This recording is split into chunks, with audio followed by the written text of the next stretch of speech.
Here it is. It's like the 20th of June. Um, Crabbing season, summer crab season kicks off in my local area here the 2nd of July. So we're looking forward to that.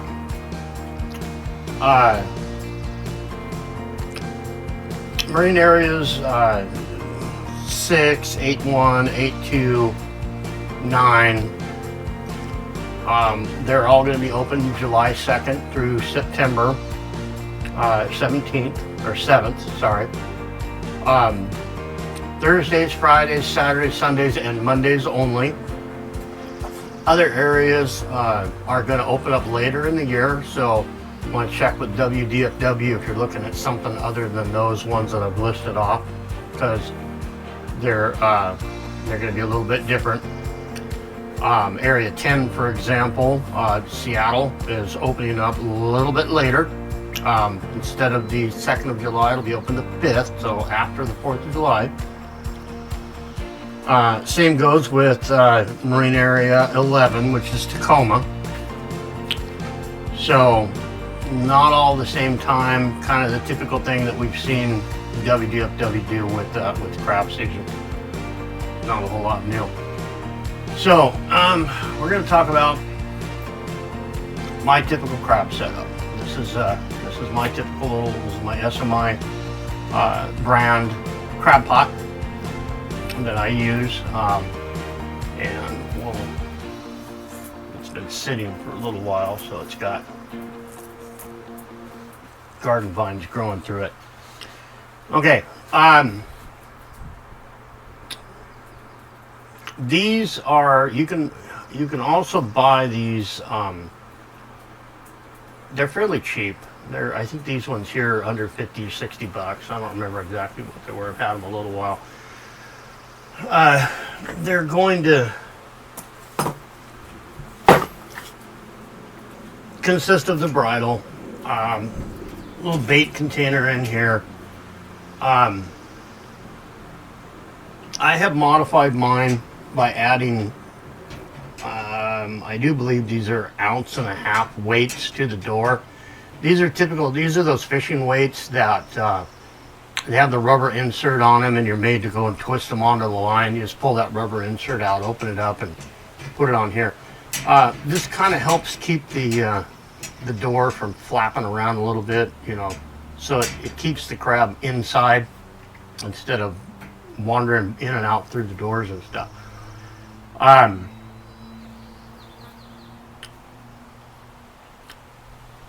I weight my pots down here. They're going to be 10 pounds, so they're 2.5 pound weights, barbell weights. 4 of them on each corner, zip tied in, so 10 pounds total.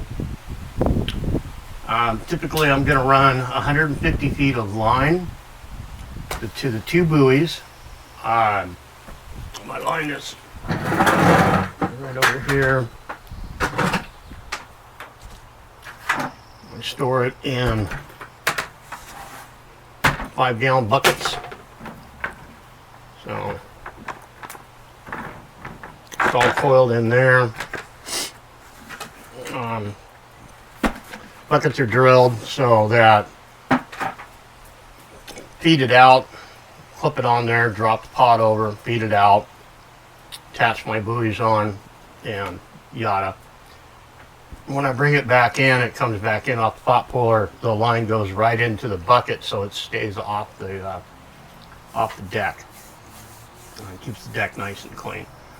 That way you can, if you don't get a good haul out of that set, you can easily just dump it back over and feed it all back in without having everything all tangled up and junked up on you.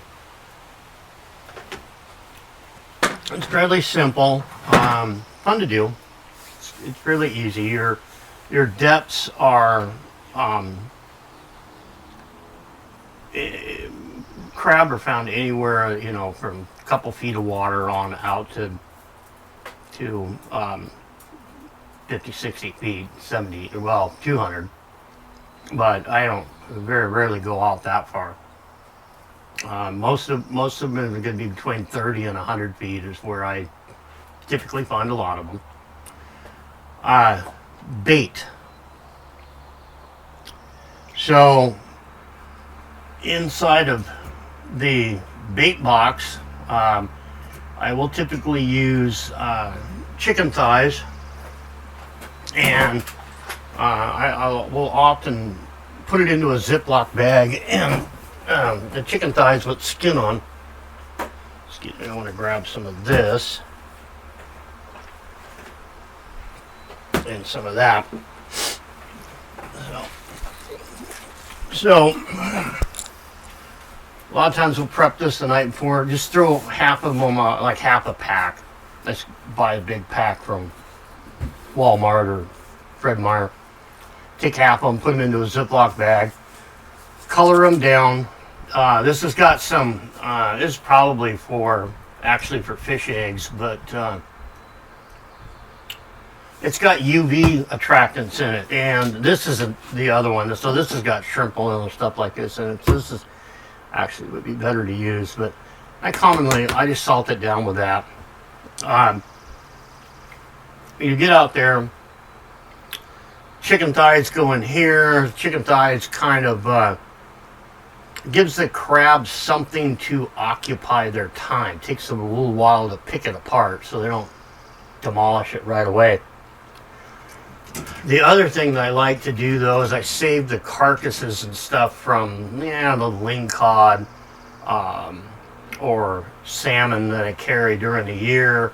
If I don't use that for shrimp bait or garden soil amendment, it'll go into here. The other one we commonly do is catch sand dabs. We have a lot of sand dabs here in the Puget Sound. Look, they're a type of little mini flounder, little flatfish.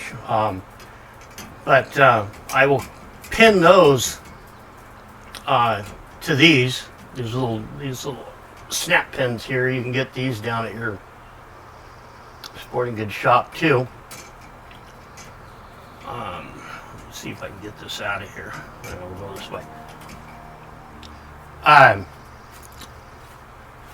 The one thing I would mention doing with these clips here is you take the point right here and run it on a grinder, turn it into a point, just bevel the edge so that you can, it's when you buy it, it's going to be flat and be kind of difficult to run into a carcass, especially if it's frozen. You bevel that edge over like that, and you can take a frozen carcass, whatever, and you can like push it through the eyes or somewhere, Sand dabs, same way. You just push it through the body and you let that hang down inside here. And that goes back to what I was talking about a little bit before in earlier videos, where I like to have scents in the water that are familiar to the fish, that are familiar to the marine life. A lot of people will catch crab on chicken, and it works because it is in the water and they can smell it and they can eat it and everything. But if you throw something in there that's familiar to them, salmon or a lingcod carcass, something that they know what that is, they are, to me, going to be more attracted to it, and so you're going to get more into that area. I don't know whether it's true or not, but I do pretty good at it, so I'm not going to mess it up. If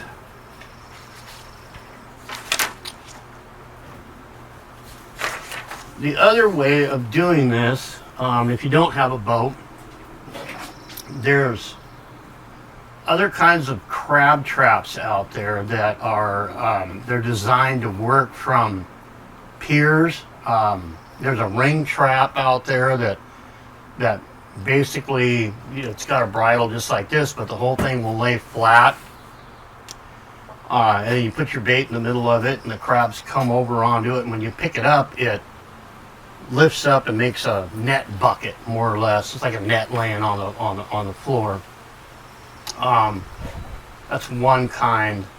There's a star trap that's actually made out of metal. It's got a square bottom with triangular sides that, again, it lays flat, bait in the middle of it, and the crabs come into the middle, and you pull it, and it all closes up like a tripod, and you haul it back up. Those work pretty good off of piers. Get it anywhere you can drag them vertically.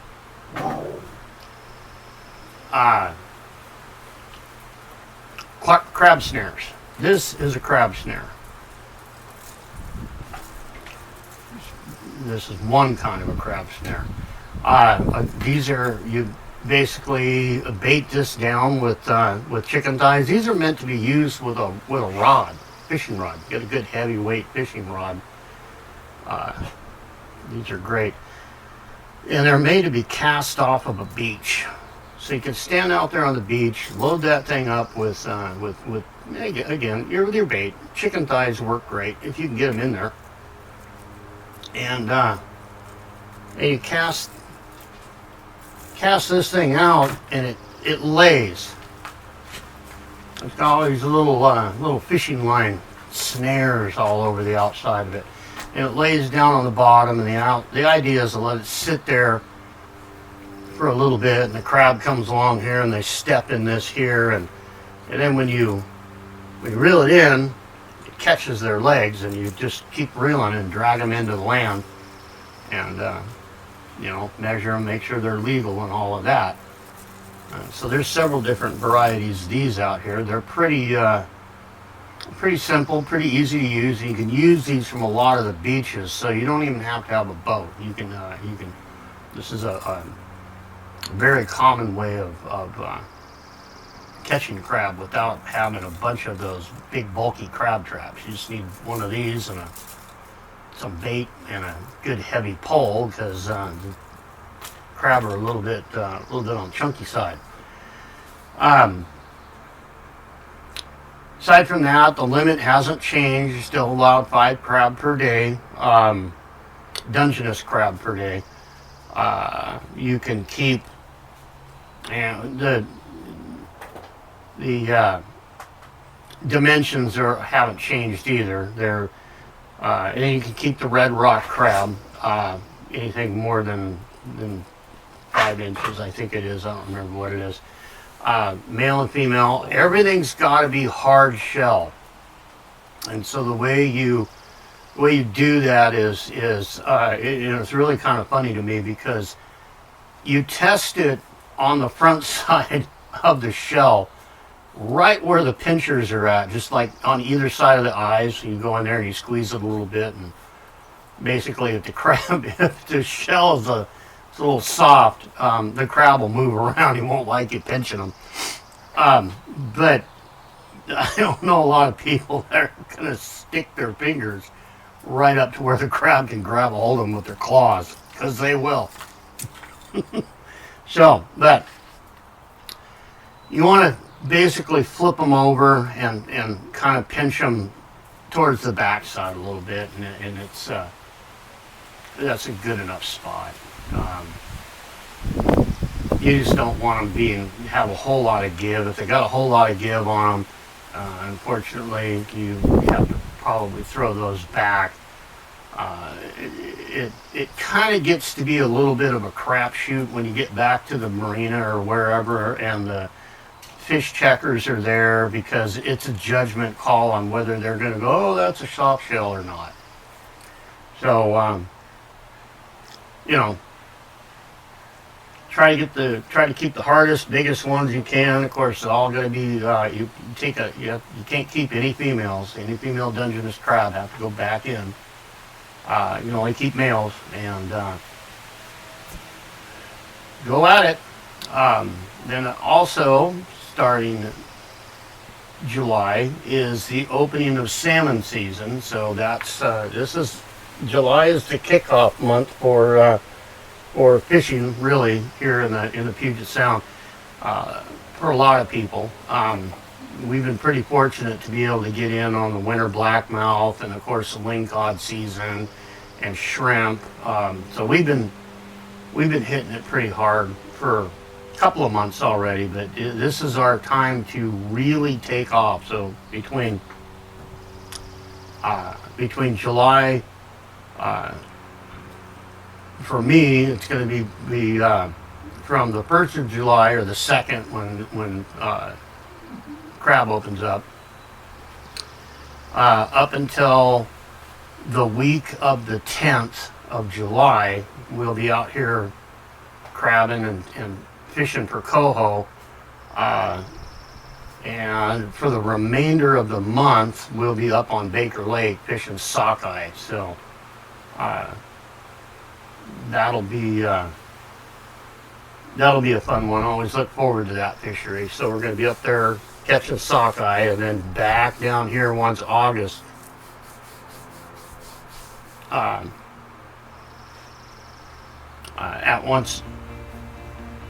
Once we get back from Baker, then we're going to be back out on the Sound doing more sockeye, or not sockeye, more coho fishing. Just basically trying to stack everything into the freezer and everything, getting that stocked up. So in the future, you can look out for some videos on how I prepare crab. Once I get them back here, I've got that big huge stainless steel pot back there that I use and prep them up. The big ones are going to be how I cure my coho, my salmon. I just make a basic salmon cure. I curing it and then smoking it out. Once we get a good amount that we're ready to start curing and smoking, then we'll start looking at that video and stuff like that. So those are all things to look forward to. Aside from that, get out there and have fun. Thanks for listening. Thanks for watching. If you would be so kind, recommend the channel to some friends and stuff like that. I hope to want to get information out there on how to teach, and teach people how to do this kind of stuff, because it's really fun, really entertaining. It's a great way to put food on the table, spend time with your family, with your kids. Just do it to it. Take advantage of the outdoors and not sitting there watching TV all day long. Okay, have a great day.